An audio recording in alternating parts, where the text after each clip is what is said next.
Bonjour à tous et bienvenue sur Bangui-Wood. Nous nous retrouvons ici, au Grand Parquet Le Théâtre, avec M. Vincent Mamba-Chaka, qui vient nous parler du projet qui aura lieu ici même au mois de mars. Vincent, bonjour. Bonjour, Cynthia. Bon, c'est vrai qu'il faut dire que vous bougez énormément. Hein, vous avez beaucoup de conférences actuellement, c'est ça? Oui, beaucoup de conférences, mais aussi essayer de trouver des lieux de chute du projet artistique que je suis en train de porter et de mobiliser à la fois d'autres partenaires autour de ce projet qui va démarrer ici au Grand Parquet.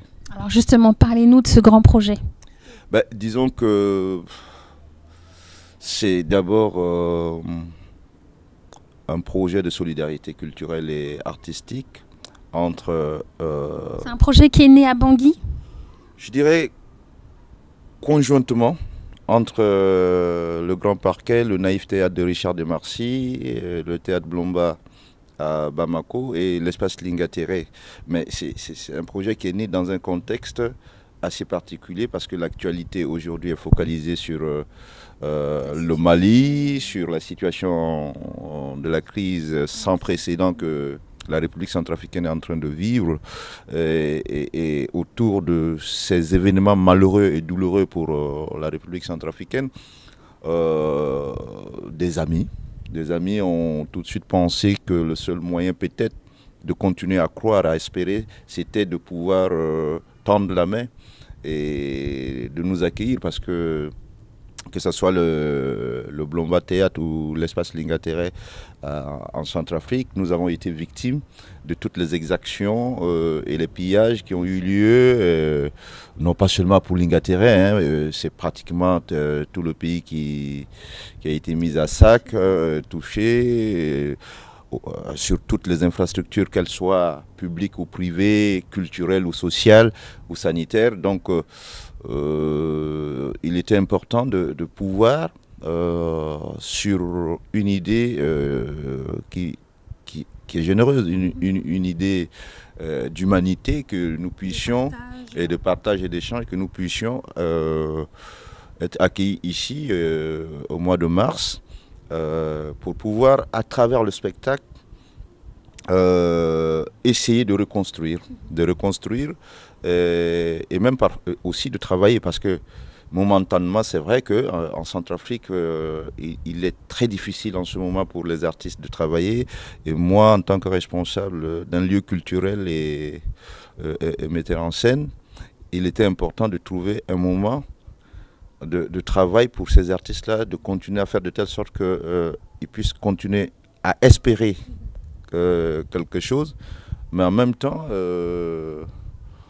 avec le Grand Parquet, le Naïf Théâtre, toutes les villes qui vont nous accueillir, c'est comment mobiliser non pas des ressources en termes pécuniaires, mais mobiliser des ressources matérielles et techniques qui nous permettront de redémarrer nos activités en Centrafrique, de reconstruire le théâtre Blomba, de réhabiliter Lingatere.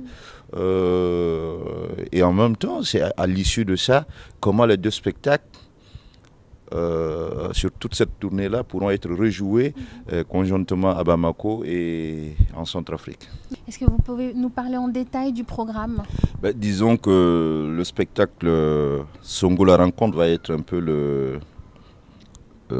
l'élément moteur de cet événement Les Afriques à Paris, mais autour du spectacle qui comprend à la fois des comédiens de Bangui, il y a aussi les artistes comédiens pygmées qui vont être associés au spectacle. Donc pendant toute la période où on présentera le spectacle Songo dans sa nouvelle réécriture, parce qu'elle prend en compte les réalités actuelles et la situation actuelle du pays, on va accompagner cela d'une série de focus documentaires, d'expositions sur le pays, sur les régions, et pour permettre aux gens de mieux connaître la République centrafricaine et comprendre ce qui s'est réellement passé. Et c'est ce qui faisait aussi l'objet de séries de conférences que j'ai eu à faire un peu partout en France. D'accord. Est-ce qu'aujourd'hui, vous pouvez nous donner des noms d'artistes qui seront présents?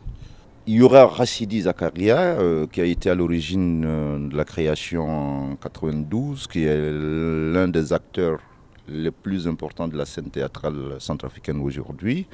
Il y a un dosage entre l'équipe de 92 qui va être conduite par Racidi et une nouvelle génération d'acteurs.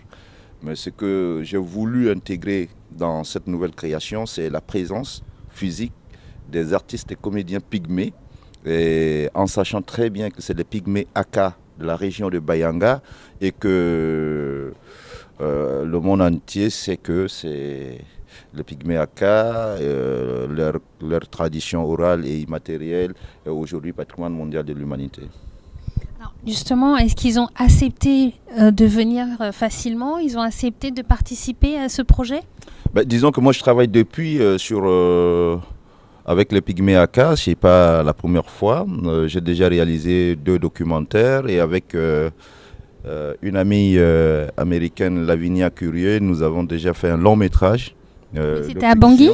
Oui, à Bayanga. Mais là, ils vont venir ici, en France. C'est des artistes comme tous les autres artistes. Ils ont eu déjà à faire quelques tournées à l'international, peut-être pas encore en France, parce que moi j'ai travaillé avec eux, on a fait une tournée au Salvador de Bahia, au Brésil et aux États-Unis. Donc c'est des artistes qui ont déjà une habitude des tournées internationales. C'est vrai que la France, c'est certainement pas le Brésil où ils retrouvent quelques particularités. Et ça va être une belle expérience aussi. Pour eux, on l'espère. Monter sur une scène et ici à Paris. Montrer leur culture voilà. à tout le monde. Alors, c'est quoi les dates aujourd'hui? Disons le mois de mars, à partir du 6, c'est un mois ici à Paris. Ensuite, avril, mai et juin, ça va être une série de tournées dans quelques villes qui ont accepté d'accueillir le spectacle. Il y a certains festivals, on travaille là-dessus avec Jean-François, c'est le Festival des Arts de la Rue. Jean-François, on rappelle qui est? Grosjean, c'est le directeur du Grand Parc du théâtre. Et on aura quelques participations dans des festivals des Arts de la Rue. Et d'abord déjà à Paris au mois de mai. Et puis en juillet, il y a l'un des plus grands festivals des Arts de la Rue qui est Aurillac, que je connais. Et parce que le spectacle a cette particularité d'être à la fois dans une salle et ça peut être joué aussi en plein air. Donc et on l'a conçu comme ça parce qu'on le jouait déjà en Centrafrique, non pas à Lingatere mais aussi dans les villages. Donc je pense que c'est cette possibilité artistique et technique qui permet qu'on peut être à la fois en intérieur comme à l'extérieur. Ouais. Donc on sait que la maire de Bangui est là actuellement. Justement, est-ce que vous avez pris contact avec elle? Elle est au courant de ce projet? Est-ce qu'il y aura un partenariat? Oui, je crois que Madame Samba Panza, que je connais depuis quand elle était dans le secteur privé, fait partie des gens qui accompagnent et qui suivent les activités de Lingatere. Et naturellement, quand elle est devenue maire, je me suis rapproché d'elle pour que nous puissions travailler ensemble parce que au-delà d'une tournée culturelle ou artistique, c'est d'abord l'image d'un pays ou d'une ville qu'on met en avant. Et donc, je crois qu'on aura un bon partenariat avec elle. Au niveau local, naturellement, le ministère de l'administration du territoire, le ministère des Affaires étrangères et de la francophonie, le ministère de la Culture vont certainement rejoindre le projet. Et sur place à Bangui, l'ambassade de France a été sollicitée. Nous espérons avoir leur appui. Et puis ici en France, tous les contacts que nous essayons de prendre sont rassurants parce que la ville de Paris est sensible au projet. L'Institut français que nous avons rencontré veut intervenir sur le projet en 2 phases, c'est-à-dire à la fois notre présence ici, mais aussi l'accompagnement pour le retour en Centrafrique. Donc, je pense qu'il y a de fortes chances que le nombre de ces partenariats-là puisse s'élargir. Il y a les médias, vous êtes là, nous avons rencontré les gens de RFI qui sont aussi prêts à nouer un partenariat avec nous, RFI, France 24. Donc, je pense que je suis optimiste et je pense que c'est un projet qui certainement va atteindre les objectifs. Encore, que je précise, ce n'est pas une tournée comme j'ai eu l'habitude de le faire par le passé, mais c'est une tournée pour reconstruire quelque chose en Centrafrique. Alors, un petit mot pour nos téléspectateurs. Mais disons, à travers Bangui-Wood, je voudrais m'adresser à toute la communauté centrafricaine, de retenir d'abord ces dates.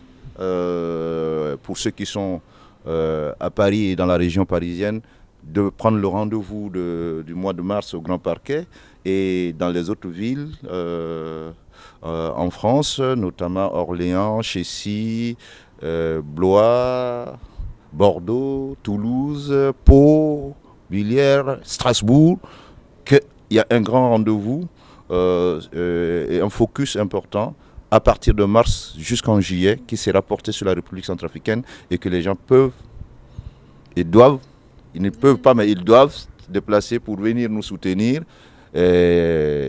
C'est un spectacle qui est conçu pour les enfants à partir de 5 à 6 ans et les adultes, donc ils peuvent venir avec leurs enfants. Ce sera l'occasion pour eux de montrer à leurs enfants qui sont certainement nés ici dans une diversité culturelle de repartir vers la source et de découvrir ce qui vient de leur pays.